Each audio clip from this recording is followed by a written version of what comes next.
That's the Thursday, the 29th. Came over real quick. Obviously, you can see I took the tent down just in preparation for the weekend work.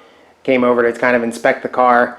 Yeah, there's some stakes. I got a nice little dry spot right here. All sorts of trash. Big old chunky trash right there. A lot on the sail plate. So it's a little bit worse than maybe a 10-foot paint job, but I'm really happy with it. So hopefully with the 1,000 grit and the cutting and buffing and everything, I'll be able to get some of that stuff out of there. But I'm not going to concern myself too much with that. But the lines seem to be pretty straight. I got something going on in here. I'm not quite sure if it's a bend in the metal or what. That surprises me that I would miss that. I can see that pretty well. You can't maybe really see it as I bend up and down or not. It's pretty small. But hey, for a first paint job, I think it looks pretty damn good. All right, good morning everybody. About 9:30, Saturday the 31st of August. Getting a little bit of a late start today because I had to work on my Honda Pilot and replace a fog lamp. But the body's still sitting there. See, still looks in nice shape. But now I got to mate her with the chassis. So that's going to be a challenge. And the biggest one being not to bump the body into anything and cause scratches, because that would absolutely kill me.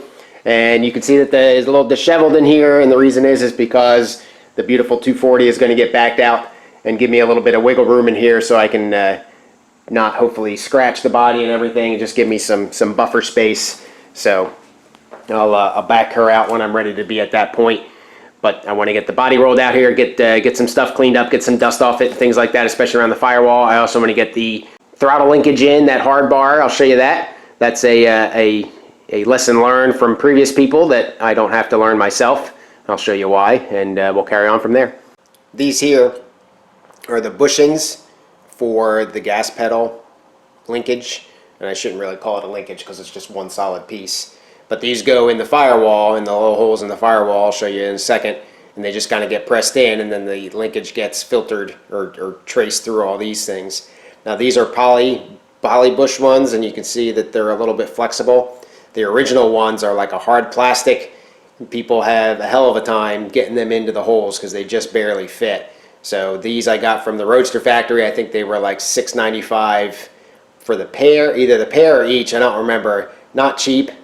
The original plastic ones are like $2.95, but they're nearly impossible to get in. If you ever go to my favorite forum and look it up, you'll see much weeping and gnashing of teeth trying to get the damn things in. So these I'll just lube up with a little bit of Sil Glide, the stuff that I get from Napa, and put the bushings in, and then I'll start feeding the gas pedal through, and then I'll show you as that goes why this is important to do before, if possible, you put the body back on the chassis. Now this hole here, if you can see, there's some, I got to do a little bit of touch up in here. This was just beat up over the years. I don't think this car had bushings in it for quite a while. So this hole was all beat up and a little oblong and stuff like that. So I just took a step drill and drilled it out. It's about 5/8 of an inch. So that's why that's looking a little beat up.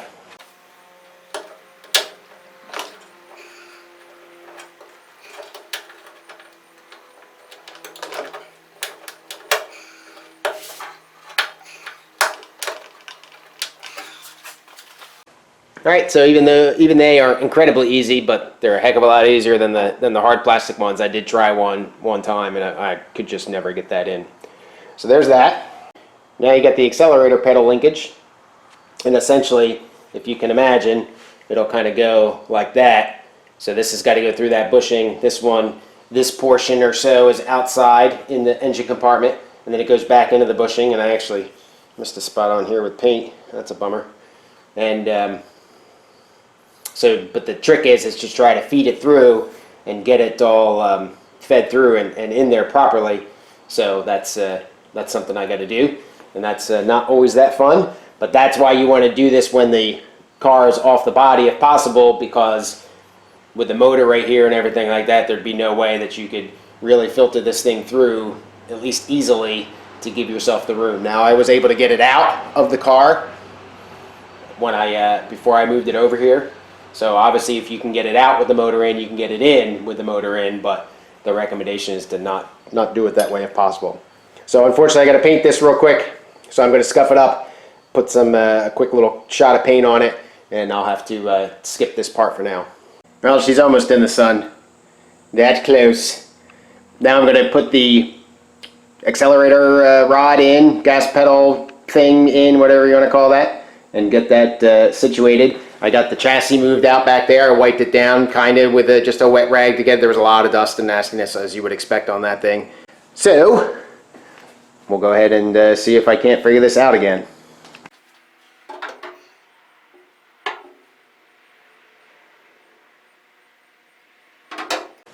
Alright, well, I've already run into a problem. I can't make the angle with the bushing in there. If you remember when I took these apart, well, you don't remember because I never filmed it, but when I did take it out, the bushings weren't there at all, so that gave me a lot more room. So I'm going to pull the bushing on the driver's side out and thread it up the rod, and then try this again. Hopefully I'll be able to push it back in. Alright, so thread that most of the way in. Now I should be able to make this angle here.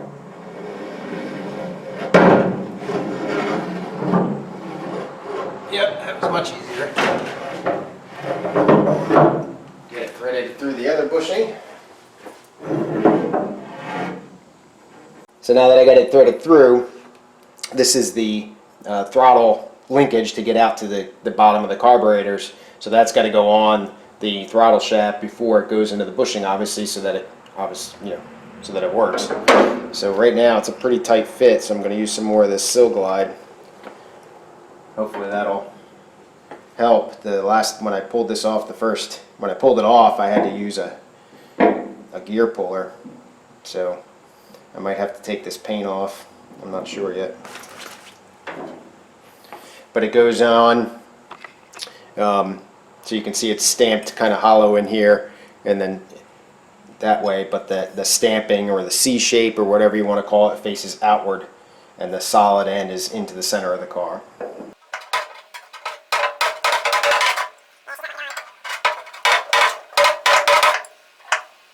Yeah, I'm going to have to get the paint out of the inside and probably on the outside of it too, unfortunately. Alright, so I cleaned the paint back far enough and still used a little bit of Silglide just to make it easy. So that slides in there. Now there is a push pin, tension pin in there that holds this together. I don't have one. I chucked the old one just because I want to use new stuff with that. Just thread this the rest of the way through, and then I didn't really point it out, but there's another hole in here, and when you get inside you use like a washer. There's a little spring washer. There's a couple pieces of hardware in there that kind of captured on the inside of the car. Alright, so that just sits like that. Zoom back here and show you. So it definitely angles up, and then this is where it's going to go over the transmission tunnel, and then angles back down to go back into the firewall. But now I'll try to jam that other bushing in there. That might be a little tricky now, but we'll see how this goes. Some more Silglide.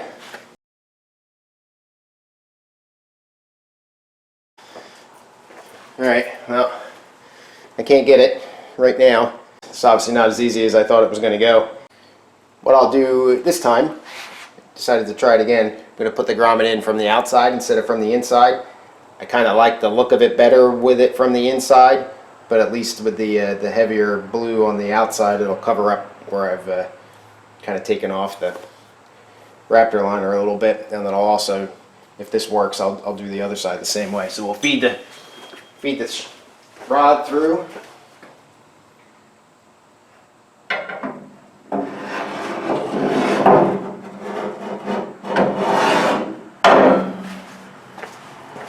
Put the bushing on and see if I can get it to stick.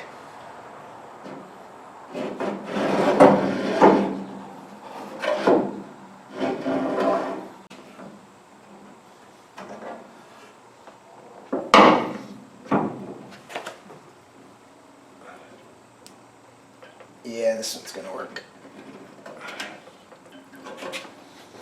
Just a little flathead to kind of push that down. This will work this way.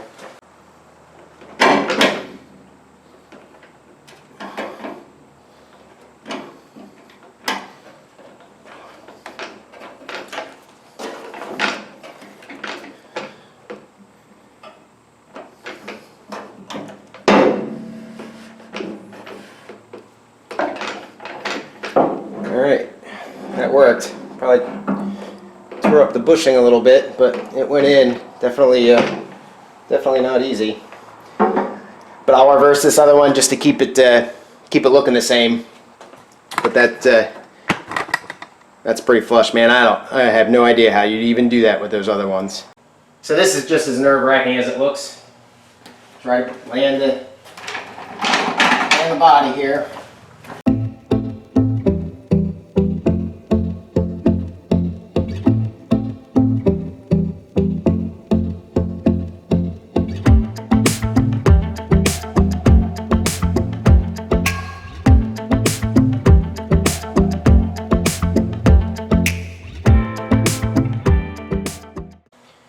One thing you gotta watch out for is the stick shift. I usually haven't taken it off in the past. I may here, but if you put it in like second or fourth gear and get it low, you get the car over top of it and then put it in first or third gear to clear the transmission tunnel or the drive shaft tunnel. That's what I'm trying to do here.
Alright, that's how you do that. Home again, jiggity jig. The chassis has landed. See if there's any other stupid sayings I can come up with. So it's just sitting there. I'm going to go ahead and get the body mounting kit and get stuff loosely put in. I'm not going to go for broke right now, just to get it stable on there so I can move it around without too much fear of pushing stuff into stuff. And I didn't tighten any brake lines or anything like that, so there's still obviously a lot of stuff to do on the chassis. And contrary to what I had thought about not getting any runs or anything, I did get several over here. So when I had said that the paint seemed to have welled up and then just flowed, well, it flowed, all right. So there's a little run right here. There's a one here and a one here, and there's one back here somewhere if I can find it. So still, you know, got a cut and buff and everything. There's a little bit of a hazy spot in that too, but still looks damn awesome. Right about 2:35 or so, I'm going to knock it off a little bit early. So the body's bolted down, semi-stable. Everything fit, everything's still lined up, so that's good. Not that I expected it not to, but actually I think it lined up a little bit better than when I was doing my gaps. And the only thing that I'm semi-concerned about is, if you can see, that's the rear trailing arm and the trailing arm attachment where it bolts into the body, and that's lifted up, you know, just about as far as it can go, and it's about a bolt width out or something like that. What I'm hoping, and I have the same number of shims in. I kept track of the number of shims that were in there when I took it out, and they obviously kept them back in there. What I'm hoping is that the wheels are so canted inward. You know, the Spitfire's got those problems with a serious toe in, and what I'm hoping is once it starts to get a little bit of weight on it, that those will, as they lift up, that'll push that trailing arm or the link forward a little bit. I might even have to have my kid stand in the boot or something like that, because if that's not the case, then I don't know what happened, because I would not expect the body bolt holes to line up like they do, and I didn't really, you know, I may have adjusted where these bolt holes were up here in the floors and all that, but back here and on the gas tank or on the arch there, I didn't adjust those obviously, and they almost are perfectly centered up. So definitely not enough play in there to cause those trailing arms to fit from where they're at. So anyway, that's it, and we'll get back at it maybe Monday.